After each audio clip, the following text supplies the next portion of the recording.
Welcome to Insert Brain here, a Simpsons podcast. I'm David, and with me as always is Connor. Hello. We're going to be doing Series 1, Episode 6, Moaning Lisa.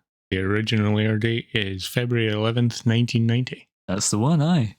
All right, what do you think of the episode, Connor? I thought it was really good. I have to say, I think it's really refreshing to get a Lisa-centric episode. Yeah. The past 5 episodes, I think, have all been Homer-centric or Bart-centric. Yeah. We had Bart the General and Bart the Genius. Yeah. Homer's Odyssey. Yeah. And Simpsons roasting on an open fire. that's kind of both of them, really. But yeah, it's mostly Homer. Mostly Homer, Bart. yeah. It's very refreshing to get a story that focuses on Lisa and makes her just a central character. The B-plot about Homer. Mm. Should probably say what the episode's about before we jump right in. We probably should, yeah. Lisa is sad, just generally depressed. Yep. She doesn't know why. None of the people at her teachers at her school are interested. Yep. As they wouldn't be. Basically, her parents aren't really interested either.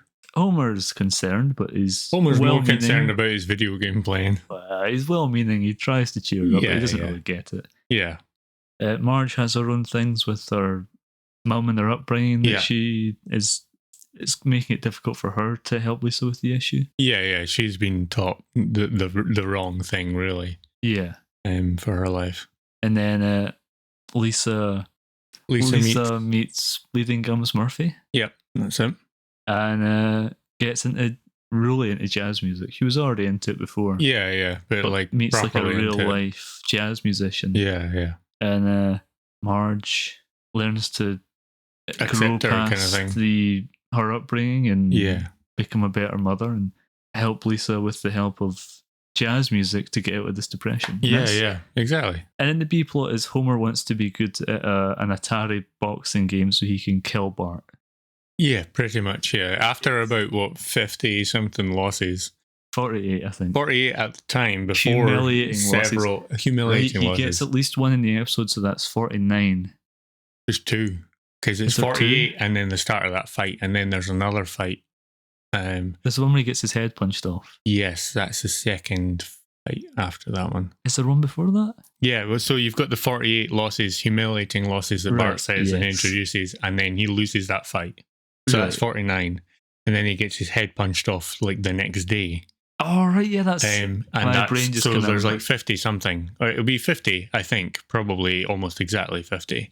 50 or 51. Maybe he says 50 at the end. I think he does say 50, actually. A 50... win streak, he has a 50 win streak, undefeated. He's going to retire. Yeah, because just before he lost, Marge pulled the plug. I would have divorced her. Oh, man. That's a divorceable... If we were playing Battlefront 2 and fucking power got cut off. If I was playing The Simpsons Wrestling on PS1. Yes, aye. Any of them, mate. Any of them.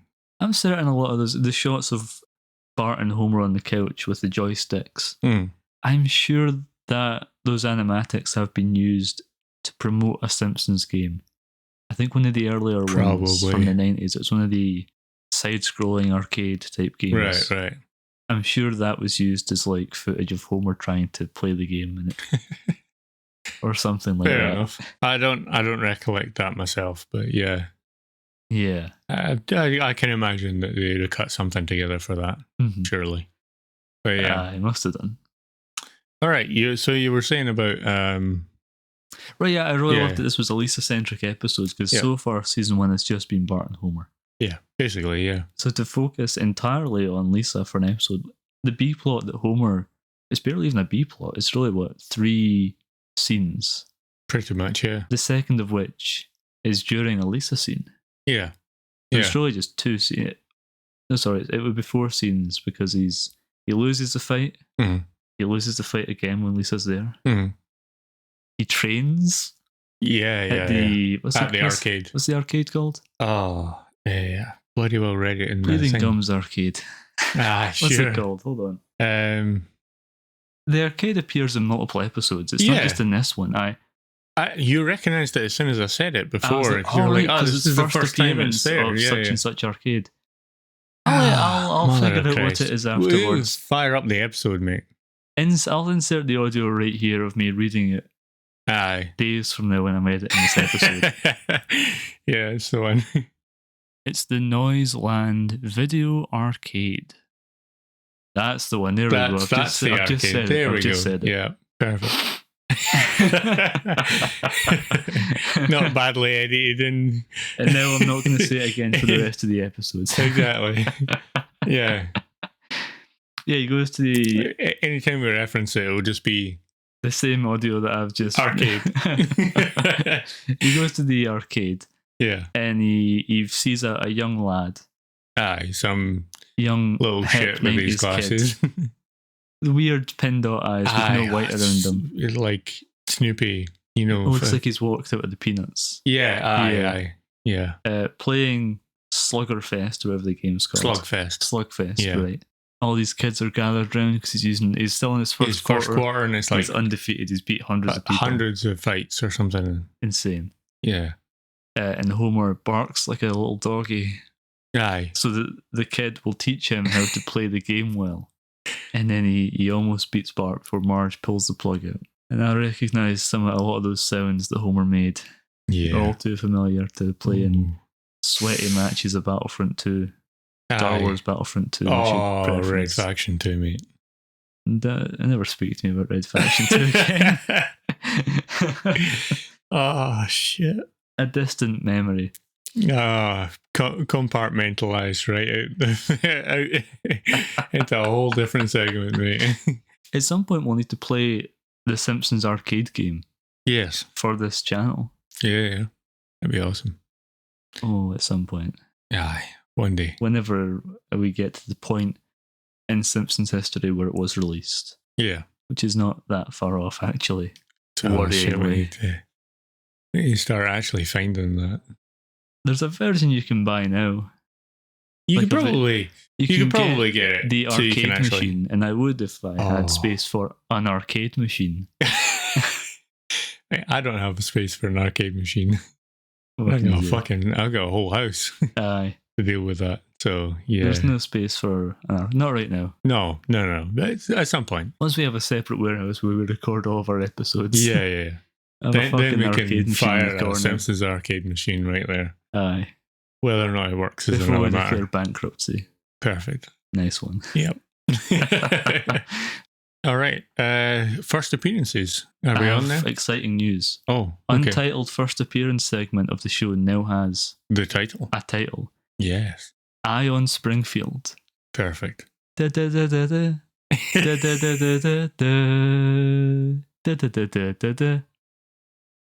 the theme. I want you to cut that and use that exact clip of you doing that for every fucking episode now. Introduce that. The best part is, I think I got it wrong.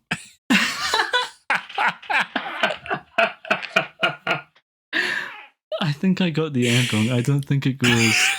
I think that's like Countdown or Wheel of Fortune or something. I'll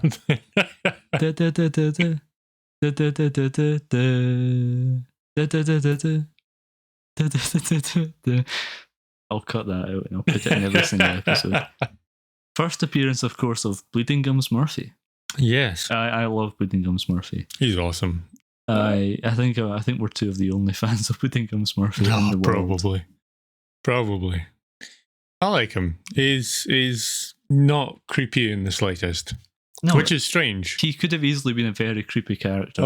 Very easily. He's playing the jazz saxophone on Homer's Suicide Bridge. Yeah. Late at night, and then this little 8-year-old girl comes over to him. Fucking Jesus. Very easily could have been an odd situation, but I think his demeanour and his personality, like, just you don't even think about the fact that it could be creepy while you're watching it. Exactly, and even though Marge like rocks up and yanks Lisa into the car and apologizes for fearing the unknown, I think she says, "Get away from that jazz man. No offense, we just fear the unknown." Yeah, but yeah, you don't even really think about that, and even then, it's barely actually that much of a thought.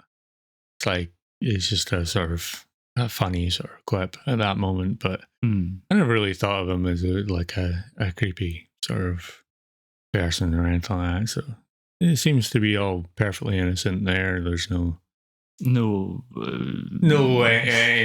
It's not even brought into question, really. Yeah. And that's nice, because it's definitely probably not the case if you just an 8-year-old rocked up onto a bridge in the middle of the night playing jazz with an overweight black man. Pretty much, yeah. Bleeding Gums Murphy, of course, voiced by the legendary Ron Taylor. Mm-hmm. Yeah. A theatre actor who created and starred in the musical It Ain't Nothing But the Blues. Right, yeah. Struggling to wrap my mouth around getting that out there. He also appeared in shows such as Star Trek, Deep Space Nine. I think he was a Klingon. Right. And Twin Peaks.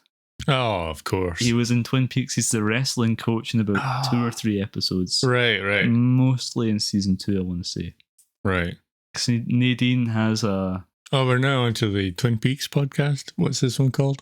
Black Coffee and Cherry Pie. There we go. Or no, it's called Black as Midnight on a Moonless Night.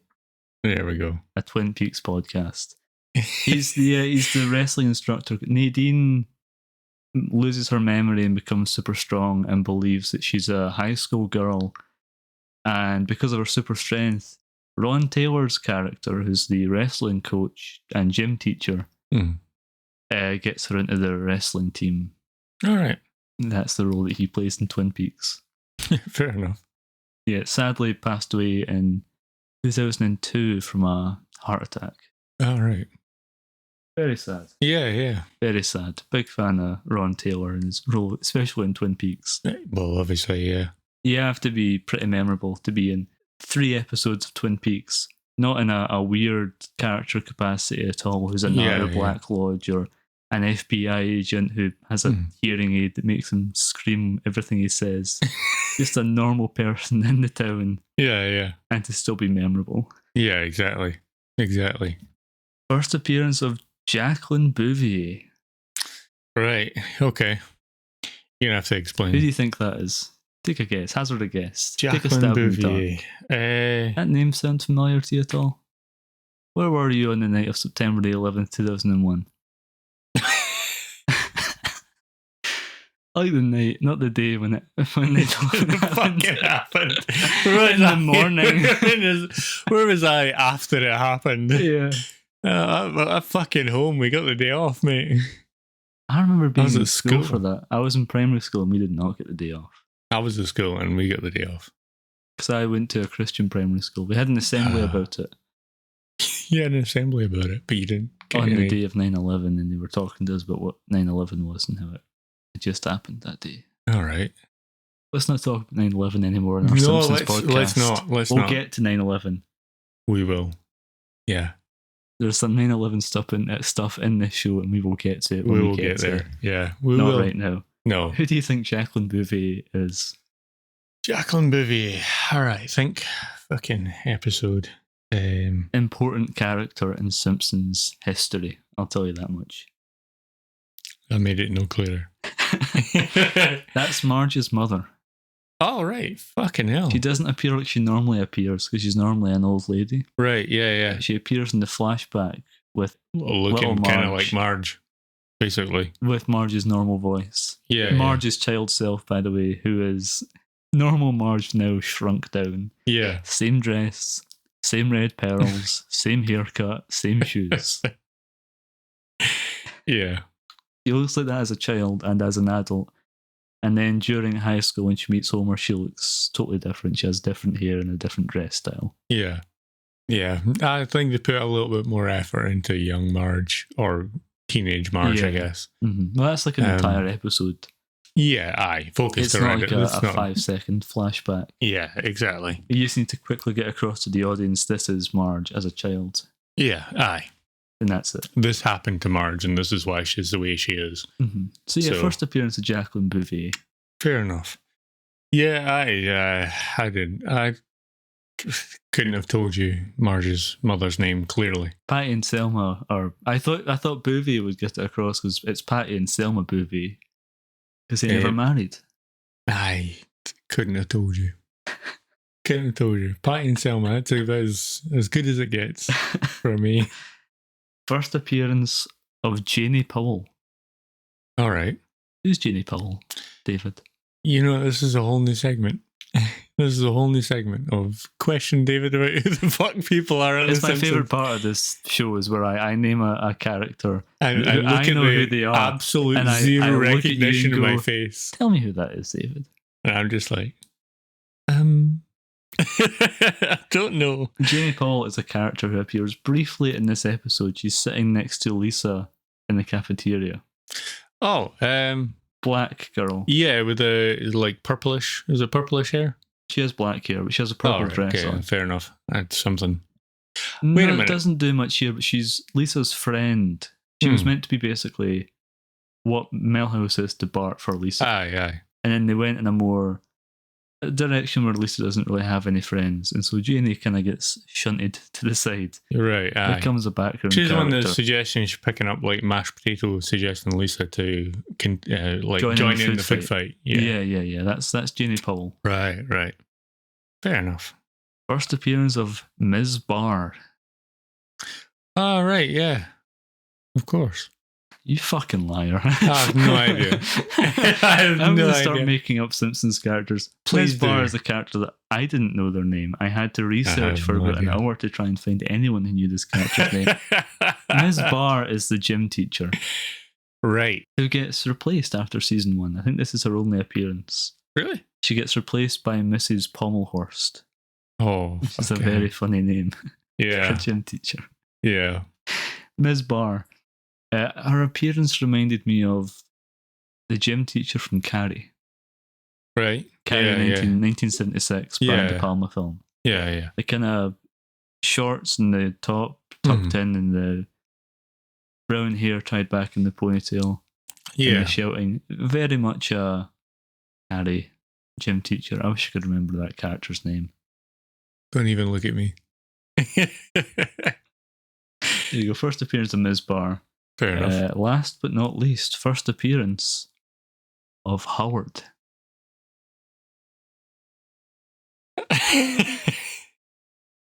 You're looking at me like I'm supposed to. Is that the kid that was chatting up Lisa? No. Okay. Howard is the little boy that plays the video game in the arcade. Oh, right. Oh, the little shit with the glasses. Yes. His name is Howard. Right, okay. Oh, yeah, because his mother comes in and... I think she says Howard too. Yeah.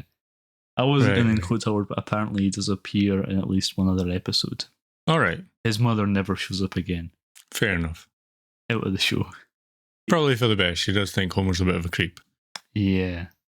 It's to be fair, understandable. This was an era where if you were a grown night. man who went into the arcade, which is populated just with children, grown men didn't really go to arcades and play video games. No. Nowadays, if you see a child it's those kids growing up, isn't it? They're still going to the arcades. Yeah, if you see a child in an arcade now, if you can find an arcade and see a child in it, you will be shocked. Yeah. Doing anything more than screaming and crying because they get dragged away from the TV over there. From their tablet, iPhone, fucking iPad, something. whatever. AI fucking robot tickling their balls. I don't know. The Will Smith movie? Yeah, pretty much. That is the end of our segment. Eye on Springfield. Da, da, da, da, da. Da, da, da, da, da, da. Da, na, na, na, na. That is not the end of that song. No, it's not. I don't think you've done 3 different endings and none of them are right, I think. I think it ends with someone going, "Eye on Springfield," but I'm not doing that. I want the song to end after I say Eye on Springfield. Yeah. I'll fix it. I'll figure it out. Yeah, fuck it. So yeah, let's get back to the episode. Right. I have a criticism. Okay. It's not so Bart's much wandering eyes. I don't know. Oh, I'll touch on that in a different segment. Okay. I have a criticism of the show from a story perspective, and it's not just an issue I have with The Simpsons. It's kind of something that I've noticed in a few different movies and shows from this era. It happens in Adventures in Babysitting as well. Okay. Which is where a well-to-do or at least middle class, white woman or girl ends up in a blues club filled with black jazz and blues musicians. It sings a blues song about her middle to upper class white girl problems in America. Yeah. And all the black jazz and blues musicians are like, hell yeah. Yeah. I do not think that if Bleeding Gums Murphy were a real person, he would dig what Lisa Simpson puts down. Probably not. I think he would say, Lisa Simpson, these are not real problems that you have. Yeah. Your mother gave away your cupcake. Yeah. And your dad is a little bit stupid. Yeah. And your brother can be annoying sometimes. Lisa Simpson, these are not real issues that blues is about. No. Adventures in Babysitting, the same thing happens. Yeah. And I love that movie, but yeah, aye. It's something that you couldn't do. You couldn't do it now.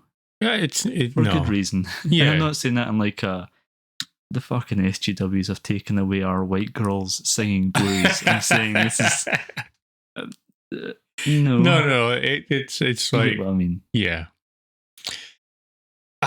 Yeah, you really wouldn't be doing an episode about that now. And yeah, you're right. It's for the best. Mm-hmm. It's not really a. Yeah. What does Bleeding Gums Murphy sing his blues song about in this episode? I can't remember. Was it about his wife leaving him or something? I think so. That may have been made up by me, but I honestly couldn't. He sings like 2 lines of it, and then they change it, and then Lisa takes over with her song about being a saddest grade 2 kid. Lisa Simpson, know your privilege. Exactly. This guy's on the suicide bridge playing a saxophone. Was Bleeding Gums Murphy going to kill himself, do you think? He's standing on the edge of the bridge. He's sitting on it. So he's sitting over the edge of the bridge. Playing the saxophone. An old rusty saxophone that he says himself. Maybe he was planning. That's the only thing he's got left. That's what he says. He says that in his song. He says that in one of his lines. It's the only thing he's got left is this old rusty saxophone. Or this old rusty horn, I think he calls it, or something like that, to make it rhyme, whatever it is. Yeah. But, yeah, he might have been ready to throw himself off the bridge. Yeah. I mean, he could have just been without a home at the time, or just in the mood to play the blues and went out for a walk. It seems like a really odd place to go, considering Homer found a boulder there, ready to fucking yeet himself off of the bridge after dragging one over there. So, and where's the stop sign? Yeah, I pointed that out. I pointed that out when we were watching it. Stop sign? Where the hell is that stop sign? Fair, you don't see the stop sign in the episode in Homer's Odyssey. No, you don't. They never show you the stop sign on that bridge. Is the first picture of Homer with a magazine? That's the only time. Newspaper. Yeah, I imagine. Same thing, whatever.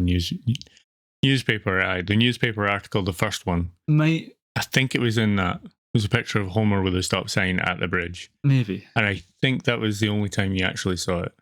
In the video version of the podcast, I will confirm or deny that claim. Yeah. There's a lot of that going to be happening in our podcast.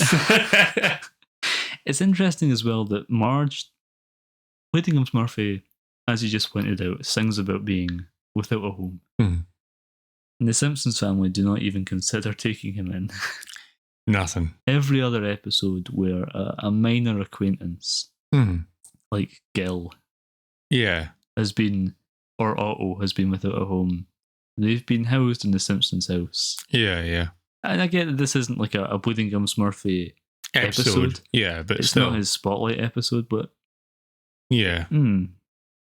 Obviously not that charitable at this point. All I'm saying is, would the Simpsons give Lenny a space in their home and not Carl? Well, at this point, maybe, because he's not black yet. No, Carl. Yeah, he is now.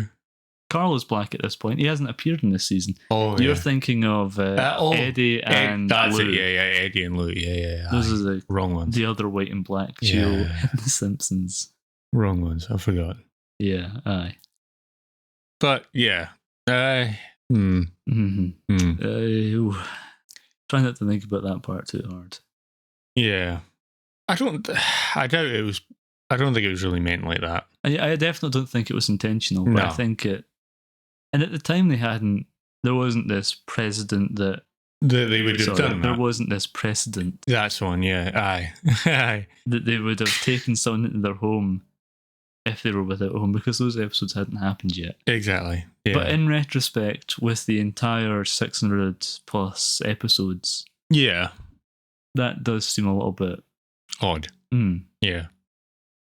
But yeah, there's also 0 point in that where Marge is looking at this guy standing on Suicide Bridge, as we're going to call it now. Yeah, that's the official name of it in the show, I think. Fair enough. Well, there you go. It's standing on Suicide Bridge, and Marge would now know it as Suicide Bridge as well. It's where she went and talked Homer off the edge, essentially. Aye. Rocked up, grabbed Lisa, and went, Sayonara. Carry on, pal. As you were. So, I reckon he might have been ready to go. I reckon he was just playing like one last song before he went. And then Lisa inspired him with her song about how hard it is to be a white girl in second grade. And he went, you know what? My problems aren't bad after all. I'm going to live.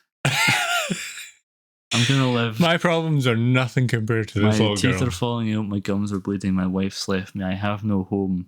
He did say that he's not been to a dentist. He's got enough pain in his life as it is. That was an exact quote. Yeah. I feel bad for this man. I feel like we don't really get a Bleeding Gums Murphy spotlight episode that I can remember at this point. No. He died. Spoiler alert, I guess. He dies a few seasons in. Yeah. Killed off because he was... Let's not talk about it right now. Yeah, we'll get there. We'll get there. It's time for it's time for a new segment. Yeah. It's time for the segment. Boy, I sure hope someone got fired for that blunder. Exactly. Let's talk about Bart's eyes. Oh, fucking hell. That was creepy as shit. You had to remind, I didn't even spot it the first time. I was looking at the background. A shiver ran down my spine. Oh. Homer's looking for his keys, and Bart says, check the den. Yeah. But I think he turns out the living room by the looks of things. Or a second living room? Because it's the couch from the living room, but there's a fireplace in the background. Yeah. Which is in... Or it could be there's a living room with the couch and the TV. Mm-hmm. And then just to the right of that, there's another room with another couch and the piano and the fireplace. Right. Okay. So these guys are like not well off. Really not well off. Yeah. Yeah. But they've got 2 living rooms? That's America. Houses in America are to be fair, if the house is the same age as the cars, or thereabouts when they bought it, then they bought it in the 70s. There's a lot of places in America where the houses are large and they have a lot of like a front garden, a back garden, little side gardens. They're also quite run down and not very well looked after. Low rent areas as well. Yeah. Okay, fair enough. I can see that. You just like, we're in the UK. That just doesn't happen. It doesn't make any fucking... If you got 2 living rooms, you got money. I've been in houses with 2 living rooms before, and I was like, holy shit, I'm in the house of a James Bond villain. Yeah. Well, my gran used to have a house that had 2 living rooms. It was in the centre of Edinburgh. That's insane. Aye. Yeah. Well, it sold at the time, and this was before the housing market went up. A lot, and it sold for like a lot of fucking money. It didn't even get on the market. It got bought outright privately. Yeah, that's how bloody popular it was. And they had 2 living rooms. Man. Yeah. It wasn't even that big a house. Back to Bart's eyes. Back to Bart sends Homer to look for his keys in the den. Yeah. And then there's a solid shot of Bart, and his eyes glide down in a smooth... His pupils. Just his pupils. His eyes don't seem to move. Just his pupils, like someone took them, selected just 2 of his pupils, and then just dragged them down. Yeah. To a lower part of his eyeball. It's weird. It's like in Scooby-Doo when a painting has its eyes move. Yes. Yeah. Or like a horror movie where a doll's eyes move. Yeah, it's weird. It's really weird. That's not meant to happen. No. It's such a creepy shot for no reason. Yeah. I think that's... If they didn't need to move. There's one shot in this where Marge's necklace is white instead of red. Yeah, aye. That's all the animation issues. I think so, yeah. This is a really good episode overall in terms of animation. Yeah, aye. Drawing of E.T. in the band. Yeah, that's... I'll throw him under the I'll throw him under the bridge here. Off the bridge, under the bus. That's fun. There we go. It's an overpass. Sure. We'll go with that. Yeah. Why does he need to fucking rock if it's an overpass? I mean, it's Homer, but the one in the episode is a real bridge with a river under it. I'm throwing him off a different bridge, which is an overpass. So you'll go over the bridge and under the bus. There we go. This guy is in the jazz band. He's the musician furthest right in Bleeding Gums Murphy's band. Yeah, right at the end of the episode when they're panning across from right to left. In the jazz hall. Yes, in the jazz hall. And he looks like not. I think he's a bassist or a guitarist. Yeah, he's holding a guitar. Bassist. I think he's a bassist. He looks like not real E.T., the E.T. from the bad E.T. porno. I think I have an image of the E.T. makeup from that I've sent you before, I'm sure. Yes, yeah, you have. Yeah. That's what he looks like. Yeah, he does. And there's no other way to describe it. No. And I can't explain why I have that. Someone else sent it to me. I did not seek out to watch the E.T. porno, that's what I'm saying. I have never, will never. Well, no. No, I will never. On that note, yep. Let's just do 3 blind mice trivia. For the best. This episode aired the same day that Nelson Mandela was released from prison. Damn. How's that for 3 blind mice trivia? Fair enough, fine. Is that all of it? That's the whole thing. That's the whole thing. Howard the Slugfest Kid. His design was inspired, reportedly, according to the Simpsons writers, by Corey Feldman. All right. Which is so bizarre. I would never have fucking noticed that. I was going to say, he looks more like Edward Furlong in Terminator 2. Yeah. But this is 1989 and that movie comes out in like 4 years. Aye, good point. So I guess maybe Lost. He was based off of that guy, off of Howard. John Connor is based on Howard the Slugfest Kid. The Simpsons predicted I'd like that. it. I would like that to be. I'd John like that Connor. to be true. So therefore, in a way, they predicted Skynet. Yes, in a way. So I attribute everything you can. I think it must be based on his design, either in The Goonies or in The Lost Boys, which would have been a fairly new movie at the time because that was 1987. I reckon that could probably be the case. That seems like it would add up. Yeah, it looks kind of similar to his design in those movies, so maybe. Yeah. I mean, if it's inspired by it, I guess. They weren't trying to draw that character, so... Yeah. It was just sort of like, that's who they were basing it off of. In the arcade, yes, I have a list of some of the games that can be seen in the background. Okay. Time Waster, which we spotted. Yeah. Freeway. Fair enough. Hack Rat 2. Yeah, I saw that one. Eat My Shorts. I didn't see that. Awesome. Yeah. Nuclear Disaster. Right. Itchy versus Scratchy. I never saw that one either. I wish I'd saw that. Escape from Grandma's House. And Robert Goulet Destroyer. What the fuck? Robert Goulet Destroyer. That's one of the... That's one of the arcade games. Awesome. Robert Goulet, the famous actor and musician. Right. Appeared in movies like Scrooged, Beetlejuice, and The Naked Gun 2.5. All right. Nice. I think he shows up in an episode later on.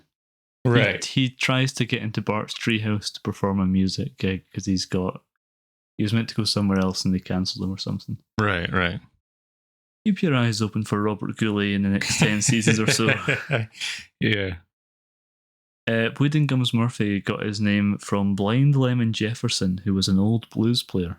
All right. Cool. I didn't know that. Yeah. Good stuff. The show's composer, Mm-hmm.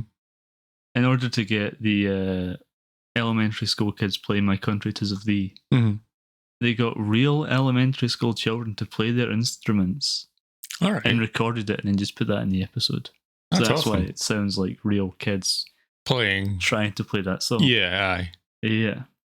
That's awesome. The video game referee, Mm-hmm. his design is based on a character from Matt Groening's Life in Hell comics. All right. And obviously Bart's character that he plays as, the head is designed to look like Bart. Yeah. And Homer's character is designed to look like Homer in the head. Yeah. Aye, only in the head. That Homer's character's got way too much muscle. Aye. It also helps to translate the game better than the nightmare sequence that Homer has. Yeah. Is there a dream or a nightmare sequence in every one of these season 1 episodes? There was one in Bart, the General. There's one in this. Is there one in Homer's? There's one in Homer's Odyssey. There's one in Homer's Odyssey. There's one in Bart the Genius. Yeah, I was going to say, I think there is. Is there one in Simpsons Roasting on an Open Fire? Well, that was written after. Maybe there is. Who could say? Probably us. Should have been us. Mr. Largo obviously gets his name from the musical term Largo. But he was inspired by a teacher that Matt Groening had in the 60s who hated the Beatles. Wow. Yeah. There was a few people that hated the Beatles. I mean, there's a lot of love for the Beatles. Don't get me wrong. There's a lot of love for the Beatles. Sean Connery famously hated the Beatles and inserted a line into a James Bond movie where he says about the Beatles sounding terrible. Yeah. Yep. Wild. Yeah.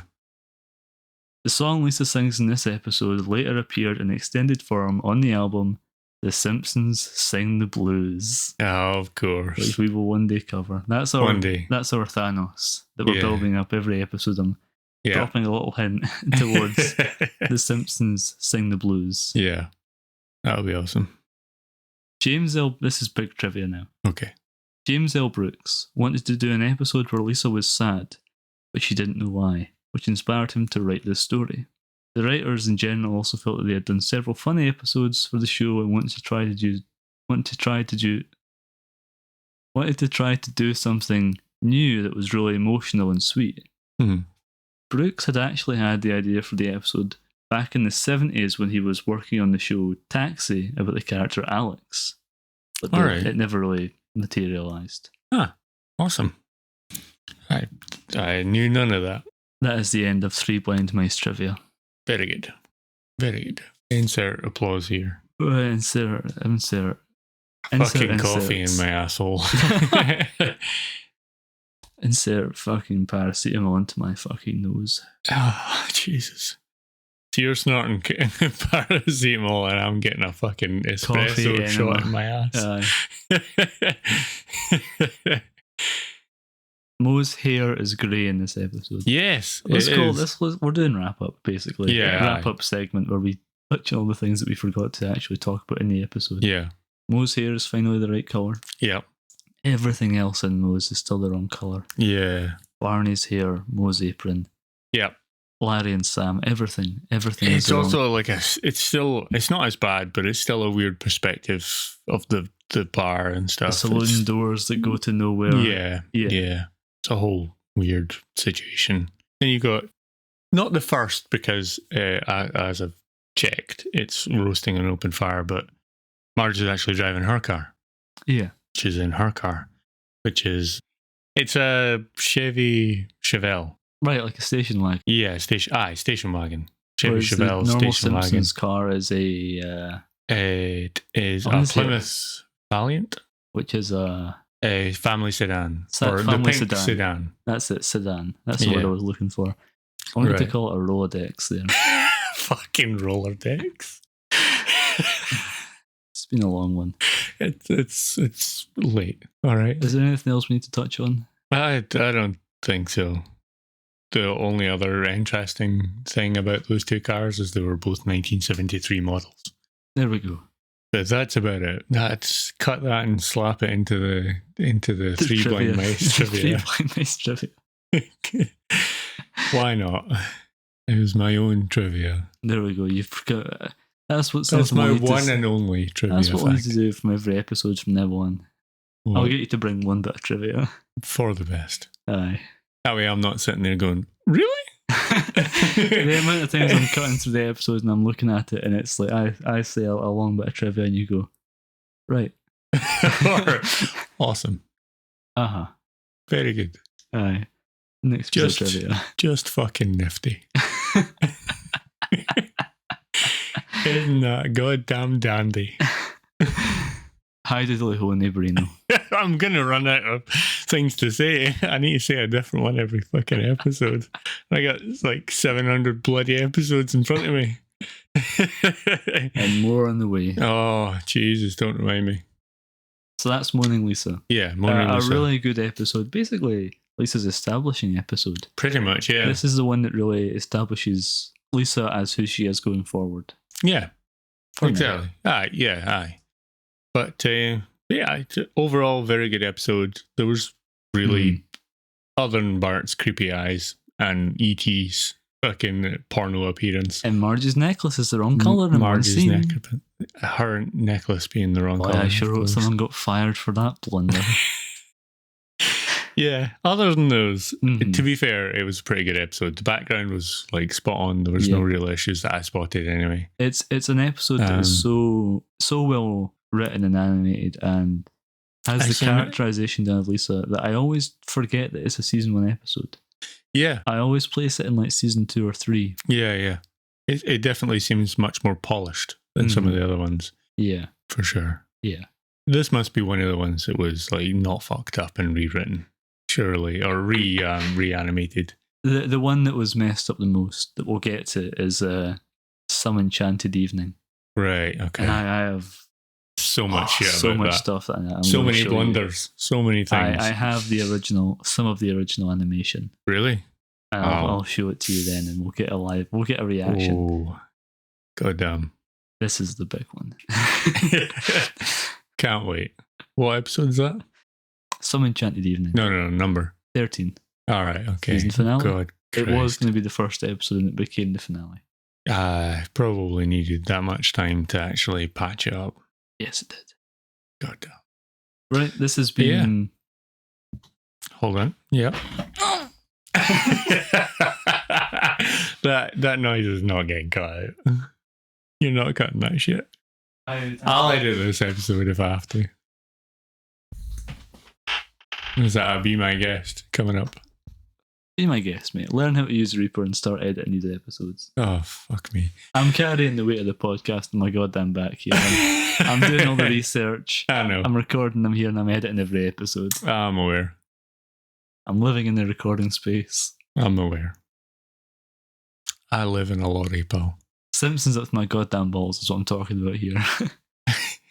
If you want to climb in the back of the lorry, in with the wood chip and grab a mic with it, we can start recording in the lorry. But we are too close together in my lorry cab to be able to actually record I could simultaneously. edit it in the lorry, if nothing else. You could edit in the lorry, yeah. If there's a power source for this. We would be spooning every night. I have one bed, and it is a narrow bed. You're coming in the lorry. There's a chance. Yeah, what I'm saying is, get in the lorry. Right, let's wrap it up. Yeah, let's just wrap it up. So this has been Moaning Lisa. Also, we never actually touched on the fact that she says, I'll just practice on my fingering. I need to get that. I was hoping that it wouldn't come up. Well, too late. Anyway, that was all of that. Yeah, carry on. This has been Moaning Lisa episode. This has been Insert Brain here, a Simpsons podcast. Fucking talking over you this whole time. This has been just cutting my audio. Fucking hell. This has been Insert Brain here, a Simpsons podcast. That's season 1, episode 6, Moaning Lisa. Very good. Great stuff. We'll be back next week with Season 1, Episode 7. What's that one? Don't know. Like it's a slapdash podcast, and that's just the way I like it. Perfect. We'll see you next week. Have a good night. Aye. We are also gonna have a good night. Goodbye. Duh. No.